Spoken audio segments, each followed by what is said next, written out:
Subscribe करिए hifi study channel को, bell icon को प्रेस कीजिए लेटेस्ट वीडियो अपडेट सबसे पहले पाने के लिए। Hello friends, once again welcome back to only YouTube channel hifi study पर आपका स्वागत है। और आज मैं यहाँ पे आपके सामने लेके आई हूँ साइंस के वेरी मोस्ट इंपॉर्टेंट क्वेश्चन। ठीक है, सो ध्यान से देखना। और हाँ, आप ये सोच रहे होंगे कि इसके जो पहले 15 क्वेश्चन है वो कहाँ है। ठीक है, तो मैं उनको ऑलरेडी से करा चुकी हूँ। ठीक है, जिसने नहीं देखा है वो वीडियो जाकर देख ले। ठीक है, और आज मैं सेकेंड पार्ट लेके आई हूँ साइंस का रिविज़न के तौर पर। ठीक है, सो प्लीज़ ध्यान से देखना। ठीक है, बहुत ज़्यादा इंपॉर्टेंट है।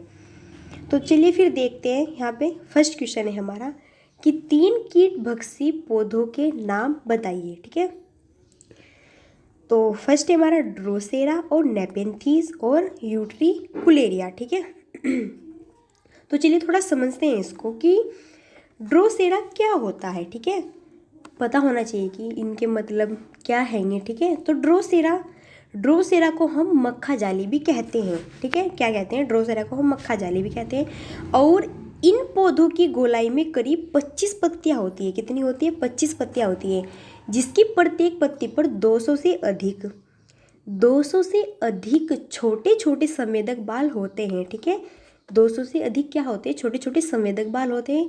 और इन बालों की चोटी पर एक चमकीला पदार्थ होता है। ठीक है, पूछ लिया जाता है कि किन कीटभक्षी पौधों के बालों की चोटी पर एक चमकीला पदार्थ होता है, तो वह हमारा आंसर होगा उसमें ड्रोसेरा। ठीक है, आगे है फिर नेपेंथीज को भी समझते हैं। ठीक है, क्या होता है? तो जो नेपेंथीज होता है वह कुल का एक कीटभक्षी पौधा होता है। क्या होता है? कुल का कीटभक्षी पौधा होता है।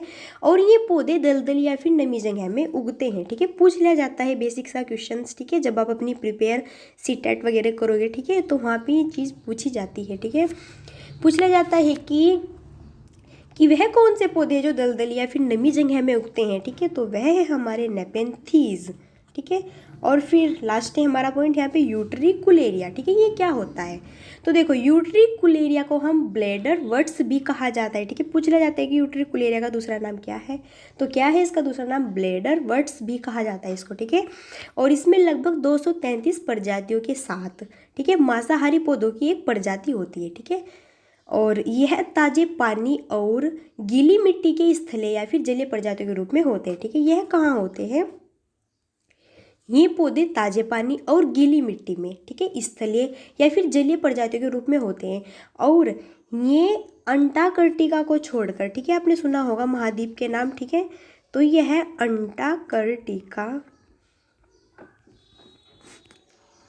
अंटार्कटिका को छोड़कर बाकी सभी महाद्वीप में पाए जाते हैं। ठीक है, पूछ लिया जाता है कि यूट्रिकुलेरिया किस महाद्वीप में नहीं पाया जाता है। ठीक है, तो किस में नहीं पाया जाता है? अंटार्कटिका में नहीं पाया जाता है। ठीक है, बाकी सभी महाद्वीप में पाया जाता है। तो चलिए फिर आगे देखते हैं नेक्स्ट क्वेश्चन। सरसों के पुष्प के विभिन्न अंगों के नाम लिखिए अथवा पुष्प के मुख्य 4 भागों के नाम लिखिए। ठीक है, क्वेश्चन कैसे भी आए बट आपको आंसर यही होना चाहिए। ठीक है, तो फर्स्ट है हमारे यहाँ पे बाह्य दलपुंज, सेकंड दलपुंज, थर्ड पुंमंग और जायांग। ठीक है, तो चलिए देखते हैं, थोड़ा इसको समझ लेते हैं कि क्या होता है ये, इसको भी थोड़ा समझ लेते हैं। ठीक है, तो जो ये है हमारा बाह्य दलपुंज, ये क्या होता है? ठीक है, तो जो हमारा ये बाह्य दलपुंज होता है वह क्या होता है? यह पुष्प के सबसे बाहरी चक्र को बाह्य दलपुंज कहा जाता है। ठीक है, जो पुष्प होता है ना, तो पुष्प के सबसे बाहरी चक्र को क्या कहा जाता है? बाह्य दल कहा जाता है। ठीक है, और यह पुष्प का सबसे क्या होता है? यह पुष्प का सबसे नीचे एवं बाहर का भाग होता है। ठीक है, यह पुष्प का सबसे नीचे या फिर बाहर का भाग होता है। और यह फूल के नीचे हम देखते हैं कि हरे रंग की पंखुड़ी टाइप की कुछ रचना दिखाई देती होगी आपको। ठीक है, जो पौधा होता है, ठीक है, उसके फूल के नीचे हमें हरे रंग की पंखुड़ी टाइप की वो होती है, एक रचना वो दिखाई देती है। ठीक है, तो वह फूल खिलने से पहले इन्हीं के अंदर बंद रहता है। ठीक है, फूल खिलने से पहले इन्हीं के अंदर बंद रहता है। ठीक है, और यह क्या होता है? यह फूल की सुरक्षा भी करते हैं। ठीक है, यह फूल की सुरक्षा भी करते हैं। तो फिर आगे देखते हैं। चलिए नेक्स्ट पॉइंट है हमारे यहाँ पे दलपुंज। ठीक है, तो दलपुंज क्या होता है इसको भी थोड़ा समझते हैं। तो दलपुंज क्या होता है, यह फूल की एक पंखुड़ी होती है। क्या होती है, यह फूल की एक पंखुड़ी होती है जो हमें फूल के रंग में ही दिखती है, इन्हें हम दलपुंज कहते हैं। ठीक है, जो दलपुंज होते हैं फूल के पंखुड़ी होती है और यह हमें फूल के रंग में ही दिखती है। ठीक है, और इन्हें हम क्या कहते हैं, दलपुंज कहते हैं। नेक्स्ट है फिर हमारा यहाँ पे पुंबंग। ठीक है, तो पुंबंग क्या होता है कि फूल के जो डंठल होते हैं ना, फूल के डंठल पर पंखुड़ियों के कुछ बीच में कुछ लंबे लंबे सूत्र जैसी संरचनाएं होती है। ठीक है, सूत्र जैसी क्या होती है, छोटी छोटी संरचनाएं होती है। ठीक है, जिन और क्या होती हैं, जिनकी मुंडी थोड़ी गोल, ठीक है, मुंडी सॉरी, जिनकी मुंडी थोड़ी क्या होती है, गोल होती है या फिर फूली हुई होती है। ठीक है, इसको हम क्या कहते हैं, इसी को हम पुंबंग कहते हैं। ठीक है, और पुंबंग को हम क्या कहते हैं, नर का भाग भी कहते हैं, है ना। फिर नेक्स्ट है हमारा यहाँ पे जायांग। इसको थोड़ा समझ लेते हैं कि जायांग क्या होता है। तो यह फूल के अंदर होती है। ठीक है, जायांग कहाँ होता है, यह फूल के अंदर होती है जिससे फूल की पंखुड़ियाँ निकली हुई लगती है। ठीक है, जिससे हमें क्या लगता है, जिससे हमें फूल की जो पंखुड़ियाँ होती है वह निकली हुई लगती है और यह फूल का स्त्री केसर भाग होता है। ठीक है, जायांग को हम क्या कहते हैं, फूल का स्त्री केसर भाग कहते हैं। ठीक है, स्त्री केसर भी कहते हैं इसको। ठीक है, और जब पुंबंग होता है इसको हम नर भाग भी कहते हैं। ठीक है, आपको पता होगा। आगे है फिर very very very most important question, बहुत ज़्यादा, कि गति के द्वितीय नियम को परिभाषित कीजिए। तो गति के द्वितीय नियम, ठीक है, सेकंड हमें यहाँ पे नियम बताना है। तो इसके अकॉर्डिंग क्या है, किसी वस्तु पर बाह्य से लगाया गया बल, ठीक है, किसी वस्तु पर बाह्य से लगाया गया बल, ठीक है, बल यानी कि F, उस वस्तु के द्रव्यमान m तथा उस वस्तु के बल की दिशा में उत्पन्न त्वरण a के गुणनफल के बराबर होता है। ठीक है, क्या है यहाँ पे, क्या बोला इन्होंने कि किसी वस्तु पर बाह्य से लगाया गया बल, ठीक है, उस वस्तु के द्रव्यमान, ठीक है, तथा उस वस्तु के बल की दिशा के उत्पन्न त्वरण के गुणनफल के इक्वल होता है। ठीक है, तो यहाँ पे गति की बात हुई है। ठीक है, तो थोड़ा समझ लेते हैं। ठीक है, तो सबको पता होगा। ठीक है, गति के जो नियम हैं यह किसने दिए थे, तो किसने दिए थे, सर आइजैक न्यूटन ने। ठीक है, 3 गति के नियम बताए थे। ठीक है, सर आइजैक न्यूटन ने, सबको पता होगा। ठीक है, न्यूटन ने दिए थे। ठीक है, 3 नियम, और जो न्यूटन थे वह भौतिक विज्ञानी और गणितज्ञ भी थे। ठीक है, न्यूटन क्या थे, यह भौतिक विज्ञानी और गणितज्ञ थे। ठीक है, इन्होंने ही गुरुत्वाकर्षण के बारे में दुनिया को बताया। ठीक है, सबसे पहले इन्होंने ही गुरुत्वाकर्षण के बारे में दुनिया को बताया। गुरुत्वाकर्षण सब जानते हैं। ठीक है, और इसका पहला नियम समझ लेते हैं। ठीक है, पहला नियम क्या होता है, यदि कोई वस्तु, ठीक है, यदि कोई वस्तु विरामावस्था में है तो वह तब तक विरामावस्था में ही रहेगी जब तक उस पर कोई बाह्य बल ना लगाया जाए। ठीक है, बिल्कुल, जब तक हम उस पर कोई फोर्स नहीं करेंगे, ठीक है, तब तक वह विराम अवस्था में ही रहेगी। ठीक है, और इसी को हम क्या कहते हैं, इसी को हम पहला नियम कहते हैं इसका। ठीक है, और पहले नियम को हमने एक नाम और दिया है, क्या, जड़त्व का नियम। पूछ लिया जाता है कि गति के पहले नियम को और क्या कहा जाता है, तो इसको हम जड़त्व का नियम भी कहते हैं। ठीक है, अगर एग्जाम्पल की यहाँ पे बात करें तो क्या होता है एग्जाम्पल में, जैसे कि जब कोई रुकी हुई गाड़ी, ठीक है, जब कोई रुकी हुई गाड़ी अचानक चल पड़ती है, ठीक है, तब उसमें बैठे यात्री हमें क्या दिखते हैं, पीछे की ओर झुक जाते हैं। ठीक है, उसमें बैठे यात्री पीछे की ओर झुक जाते हैं। ठीक है, अगर आप इसके विपरीत देखो, इसके अकॉर्डिंग, इसके डिपोजिट देखते हैं, तो जब कोई चलती हुई गाड़ी अचानक रुक जाती है, ठीक है, तब उसमें बैठे यात्री आगे झुक जाते हैं। ठीक है, फिर सेकंड है हमारे यहाँ पे, फिर सेकंड नियम के भी एग्जाम्पल देखते हैं। ठीक है, यहाँ पे सेकंड नियम के एग्जाम्पल, जैसे कि जब क्रिकेट खिलाड़ी तेजी से आती हुई गेंद को पकड़ते समय अपने हाथों को पीछे की ओर खींच लेता है, ठीक है, ताकि गेंद का वेग कम किया जा सके। ठीक है, जो खिलाड़ी होता है, क्रिकेटर्स होते हैं, ठीक है, जब वो अपनी बॉल्स को पकड़ते हैं, ठीक है, तो वह अपने हाथों के पीछे की ओर खींच लेते हैं अपने हाथों को, ताकि गेंद का वेग कम किया जा सके। ठीक है, तो ये इसका सेकंड नियम का क्या है, ये एग्जाम्पल है। ठीक है, और इसका लास्ट नियम है लास्ट नियम है इसका तीसरा नियम, ठीक है। और जो तीसरा नियम होता है उसको हम क्रिया या फिर प्रतिक्रिया का नियम भी कहा जाता है, ठीक है। पूछ लिया जाता है कि क्रिया प्रतिक्रिया का नियम, ठीक है, किस नियम को कहा जाता है, तो वह गति के तीसरे नियम को कहा जाता है, ठीक है। और क्या होता है इसमें, जैसे कि एग्जाम्पल के थ्रू समझते हैं कि पानी में जब खड़े नाव पर से जब जमीन पर कूदा जाता है तो नाव पीछे की ओर हट जाती है, ठीक है। देखो इसमें क्या हुई, एक तो इसमें क्रिया हुई, ठीक है, जो कूद रहा है वह क्रिया कर रहा है, ठीक है, बट प्रतिक्रिया, फिर नाव ने भी अपनी प्रतिक्रिया दिखाई, ठीक है, वो भी पीछे की ओर हट जाती है, ठीक है। जिसमें बिल्कुल क्रिया और प्रतिक्रिया होती है उसको हम क्या कहते हैं, उसी को, वहीं पर क्या कौन सा नियम लगता है, वहीं पर न्यूटन का थर्ड रूल लगता है, ठीक है। समझ में आ गया होगा, ठीक है, क्योंकि हमको यहाँ पे सिर्फ ओनली वही नहीं pढ़ना जो मैं यहाँ पे आपके सामने लेके आई हूँ, ठीक है। इससे अलग एक क्वेश्चन के अकॉर्डिंग आपको 10 क्वेश्चन समझने हैं, ठीक है। आगे है फिर पारदर्शी तथा अपारदर्शी को स्पष्ट कीजिए, ठीक है।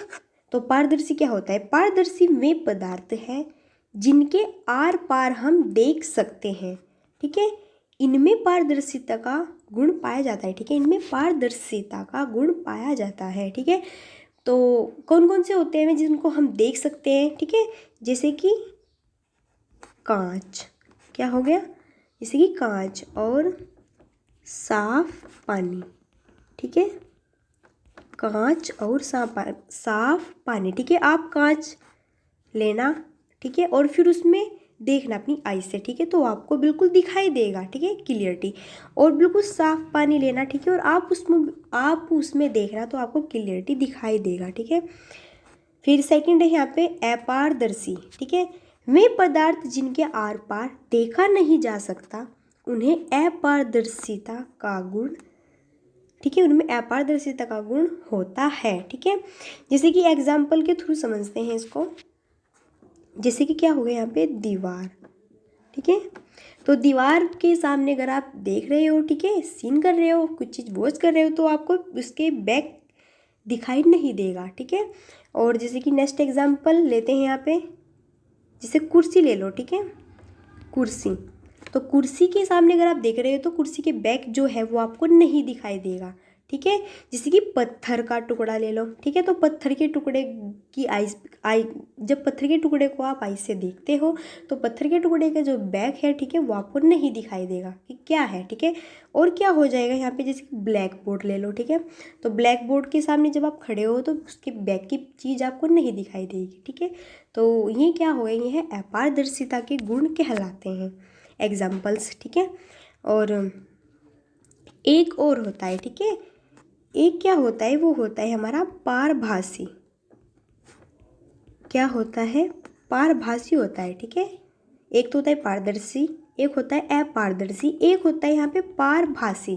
क्या होता है, देखो ये जिन पदार्थों से देखा तो जा सकता है परंतु क्लियर नहीं देख सकते हम उसको, ठीक है।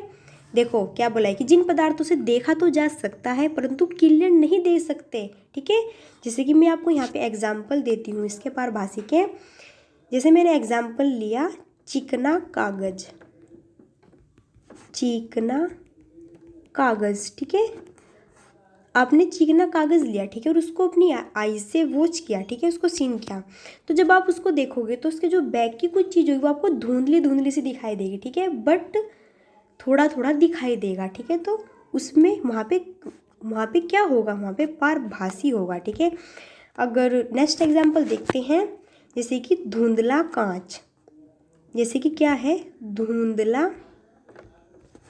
कांच, ठीक है, धुंधला कांच हुआ, तो आप जब धुंधले कांच में देखते हो तो आपको बैक की चीज़ बिल्कुल धुंधली सी टाइप दिखाई देगी, ठीक है, बट दिखाई तो देगा कि क्या है, बट क्लियर नहीं दिखाई देगा, ठीक है। तो वहाँ पे क्या होता है, वहाँ पे पारभासी होता है। और जैसे कि हम लेते हैं यहाँ पे सफ़ेद पॉलीथीन, ठीक है, सफ़ेद पॉलीथीन में भी आपको ऐसे ही दिखाई देगा, ठीक है। आगे देखते हैं, चलिए फिर नेक्स्ट क्वेश्चन आपका, डॉक्टरी थर्मामीटर में हम मानव शरीर के डिग्री सेंटीग्रेड में किस सीमा के अंतर्गत ताप माप सकते हैं, ठीक है। डॉक्टरी थर्मामीटर में हम मानव शरीर के डिग्री सेंटीग्रेड में किस सीमा के अंतर्गत ताप माप सकते हैं, ठीक है। तो डॉक्टरी थर्मामीटर में हम मानव शरीर के डिग्री सेंटीग्रेड में 35 डिग्री सेंटीग्रेड से, ठीक है, 42 डिग्री सेंटीग्रेड के ताप को माप सकते हैं, ठीक है। बहुत ज़्यादा इंपॉर्टेंट क्वेश्चन है, ठीक है। यह क्वेश्चंस कंपटीशन में पूछा जाता है, ठीक है, बहुत ज़्यादा पूछा जाता है ये। आगे है फिर, बीजों के प्रकीर्णन की दोलकक्षेप प्रक्रिया क्या है? तो फल के निरंतर हिलने डुलने के कारण बीज हवा में बिखर जाते हैं, इसे दोलकक्षेप प्रक्रिया कहा जाता है। जैसे कि पोस्ता में, ठीक है, जब फल के निरंतर हिलने डुलने, ठीक है, जैसे हवा चली हुई है, ठीक है, तो फल इधर उधर हिलते हैं, ठीक है, पेड़ पर, तो इनमें क्या होते हैं, वह बिखर जाते हैं हवा में, कहीं कहीं पर जा सकते हैं हवा के थ्रू, ठीक है, बिखर जाते हैं। और इसे हम क्या कहते हैं, इसको हम दोलकक्षेप प्रक्रिया कहते हैं, ठीक है। जैसे कि पोस्ता के जो बीज होते हैं, ठीक है, वह हवा के थ्रू जब हवा आती है तो पोस्ता के जो बीज होते हैं वह हवा के अकॉर्डिंग दूर दूर तक जा सकते हैं, हवा में बिखर जाते हैं, ठीक है। नेक्स्ट है फिर, प्रकीर्णन क्या है, इसकी प्रमुख विधियां कौन कौन सी है, ठीक है। तो परागकणों या फिर बीजों का वातावरण में फैलना प्रकीर्णन कहलाता है, ठीक है। प्रकीर्णन की प्रमुख विधियां इस प्रकार है, ठीक है, जैसे कि जल द्वारा, हवा द्वारा, कीटों द्वारा या फिर पक्षियों द्वारा, ठीक है। जल के द्वारा भी जो प्रकीर्णन होता है जल के थ्रू भी होता है, ठीक है। जैसे कि नारियल, अगर कहीं पर जैसे कि नदियाँ वगैरह होती है, ठीक है, अगर उनके पास में क्या खड़ा हुआ है, अगर नारियल का पेड़ खड़ा हुआ है, ठीक है, तो नारियल वहाँ से टूट कर उसमें जल में नदी वगैरह में डल जाता है, ठीक है, गिर जाता है, तो वह क्या होता है, वह बहाकर जल के द्वारा ही तो लाया जाता है, ठीक है। और जैसे कि हवा में, हवा के अकॉर्डिंग कुछ भी, जैसे कि कुछ भी हो सकता है, ठीक है, तो हवा के अकॉर्डिंग भी बहुत ज़्यादा प्रकीर्णन होता है, ठीक है। और कीटों द्वारा भी, ठीक है, जैसे कीट कुछ चीज़ खाते हैं तो वह उनको पचता नहीं, ठीक है, और वो जो बड़ा पदार्थ बाहर निकालते हैं, ठीक है, जो पूरा पचता नहीं है, ठीक है, और उसको बाहर निकालते हैं तो वहीं पर क्या उग जाते हैं पौधे, ठीक है। और पक्षियों द्वारा भी होता है ऐसे ही, ठीक है। नेक्स्ट है फिर, पौधों में कितने प्रकार से जनन होता है, ठीक है। तो देखो 3 प्रकार से होता है, ठीक है, वर्धी जनन, अलैंगिक जनन और लैंगिक जनन, ठीक है, जनन। नेक्स्ट है फिर, जड़ का प्रमुख कार्य बताइए। तो जड़ भूमि से जल तथा खनिज लवणों का अवशोषण करने का कार्य करती है, ठीक है, फर्स्ट तो ये हमारा। और सेकंड है फिर, जड़ पौधों की भूमि में स्थिर रखती है, ठीक है, बिल्कुल राइट है, क्योंकि जो जड़ होती है वही क्या रखती है, वह पौधों को भूमि में स्थिर रखती है, ठीक है। अगर जड़ नहीं होगा तो पौधा कैसे हो जाएगा, ठीक है, तो सबसे मेन पॉइंट है यहाँ पे। और फिर है कि जड़ भूमि से जल तथा खनिज लवणों का अवशोषण करने का कार्य करती है, ठीक है, पौधों को वह जल को निर्मित करती है, ठीक है, और जो खनिज लवण होते हैं, ठीक है, उनको भी अवशोषण करने का कार्य करती है जड़, ठीक है। फिर आगे है हमारा, पेड़ पौधों में अलैंगिक प्रजनन की विधियां कौन कौन सी है, ठीक है, अथवा पेड़ पौधों में अलैंगिक प्रजनन की विधियों के नाम लिखिए, ठीक है। क्वेश्चन कैसे बन जाए बट आंसर यही होगा। तो देखते हैं यहाँ पे, फर्स्ट है मुकुलन और खंडन और बीजाणु द्वारा और कायिक प्रवर्धन के थ्रू आप पेड़ पौधों में लैंगिक प्रजनन की विधियों के क्या है नाम है, ठीक है। पूछा जाता है कि पेड़ पौधों में लैंगिक प्रजनन की विधियों के नाम बताए, ठीक है, तो मुकुलन, खंडन, बीजाणु द्वारा या फिर कायिक प्रवर्धन, ठीक है। नेक्स्ट है फिर, वृत्तीय गति व घूर्णन गति का एक उदाहरण लिखिए, ठीक है।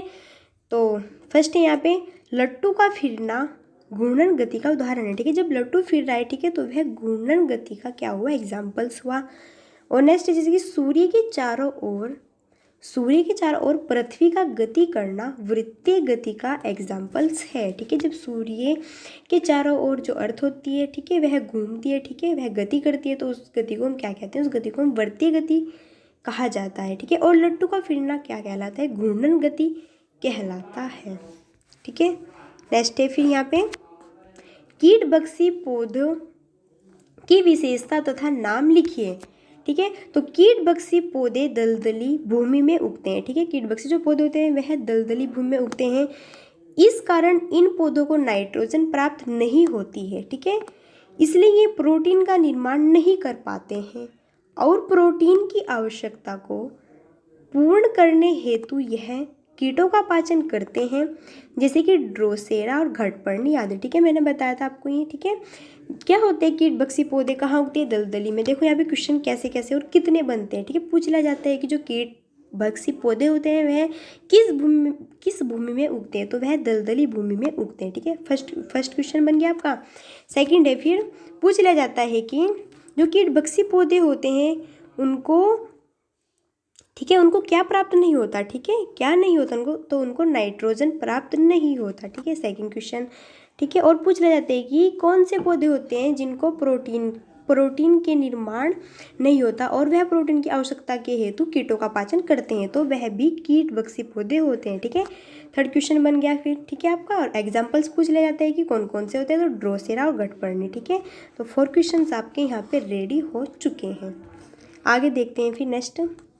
जलीय पौधों के तने एवं पत्ती की एक एक विशेषता बताइए, ठीक है। तो जलीय पौधे के तने के अंदर असंख्य रिक्त स्थान होते हैं जिन्हें वायु कोष्ठ कहा जाता है, ठीक है, जिनमें वायु भरी रहती है, जैसे जलकुंभी, ठीक है। फिर यहाँ पे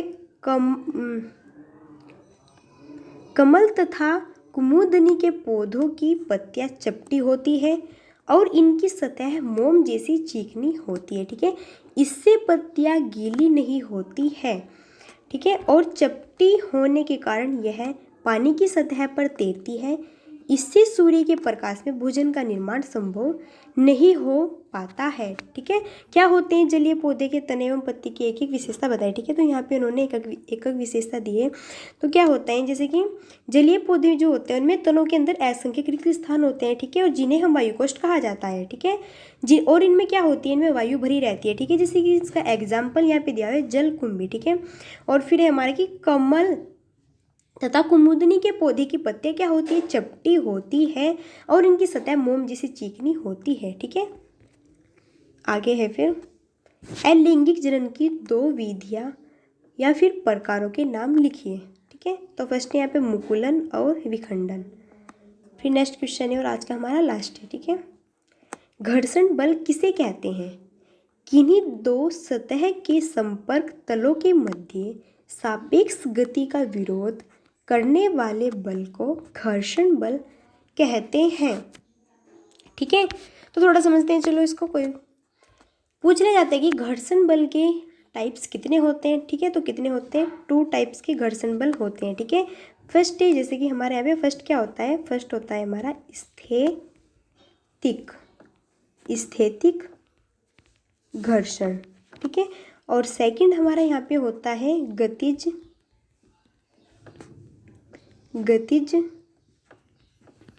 घर्षण, ठीक है। तो कितने टाइप्स होते हैं? 2 टाइप्स होते हैं। फर्स्ट है हमारे यहाँ पे स्थैतिक घर्षण और सेकंड हो गया हमारे यहाँ पे गतिज घर्षण, ठीक है। तो जो स्थैतिक होता है, स्थैतिक घर्षण होता है, वह क्या होता है? तो यह होता है जो 2 तलों के मध्य घर्षण बल जिनके मध्य कोई सापेक्ष गति नहीं है, ठीक है, उसको हम क्या कहते हैं? उसी को हम स्थैतिक घर्षण कहलाता है, ठीक है। और गतिज क्या होता है? गतिज घर्षण क्या होता है? जैसे कि सापेक्ष गति वाले 2 तलों के बीच घर्षण बल गतिक घर्षण बल कहलाते हैं, ठीक है। सो आशा करती हूँ कि आप लोगों को ये समझ आ गया होगा, ठीक है। सो फिर मिलते हैं नेक्स्ट वीडियो में, तब तक के लिए so thanks for watching, keep study and bye bye.